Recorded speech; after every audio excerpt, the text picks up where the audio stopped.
This has been a whirlwind tour of both Python's async await features, all of the changes that are happening within Python, and we haven't even touched upon all the things that you can do with async await. We looked at how they apply to functions, but as it turns out, you can use them in generators, in for loops. There are asynchronous list comprehensions.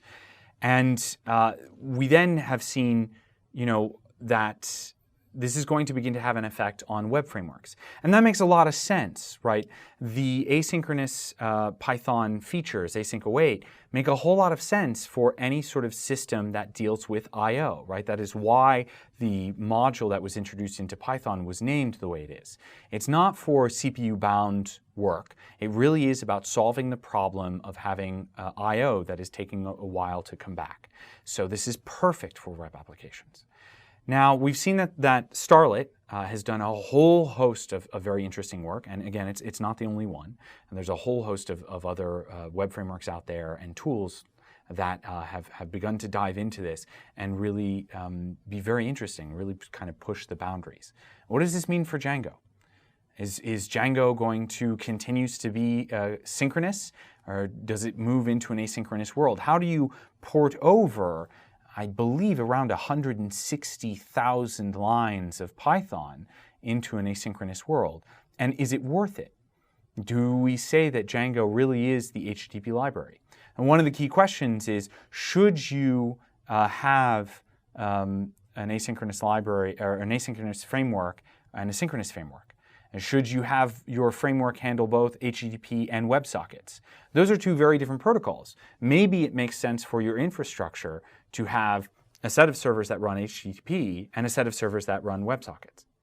As it turns out, even if you might decide to split HTTP and WebSockets, and there are good reasons for doing so, there are also good reasons for keeping it all together, for instance, a higher developer velocity and making sure that you don't have to recode things. Django is going to be taking advantage of all of the asynchronous features in the future. And it's really exciting. There's a lot of work, and we expect the first rollout of that to happen in Django 3.0, scheduled for later in 2019. So everything that we've seen in this class is still going to work. We don't expect there to be any large changes, but we do expect there to be some extra sparks under the hood, if you will. In my browser, you can see that I've loaded the python.org website, and I've loaded the Python enhancement proposals index. And you can see that a lot of this is fairly new, right? This is about async generators, and this was originally proposed in 2016, and then actually shipped in 3.6. So if you're interested in following along with the changes that are happening in Python, you can actually go and see what's happening directly on the PEP index, as well as join the PSF to see all of the changes that are being discussed. I was looking through the asynchronous list comprehensions because I did not actually know that was a feature until I pulled up the PEP. So it's worth taking a look every once in a while to see what you might be able to do with Python without even knowing it. Now, if you're interested in what is happening within Django, you can see that there is a Django developer group.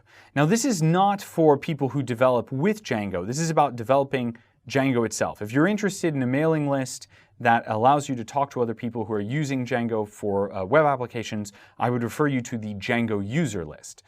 Django developers is in the event you would like to hear and contribute back to Django Web Framework itself. And you can see that starting in 2018, Andrew Godwin, who had been doing a lot of work on Django channels, which was to try and help Django support WebSockets, has been talking about the async roadmap for Django.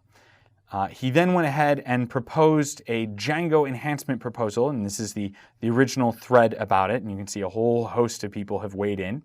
The actual PEP is available on GitHub under Django Deps.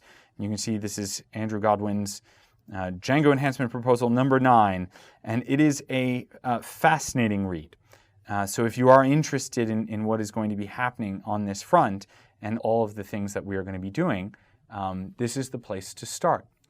Of course, movement is afoot. You can see that we are already, and I say we as sort of the inclusive Django developer we, This could be you too.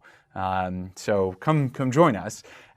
We have been closing tickets.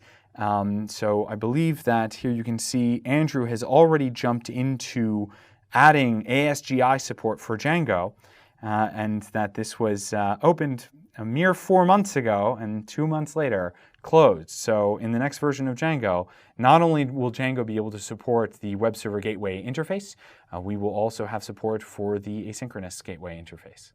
So this is very exciting, and hopefully this has helped demystify a little bit some of the changes that are happening.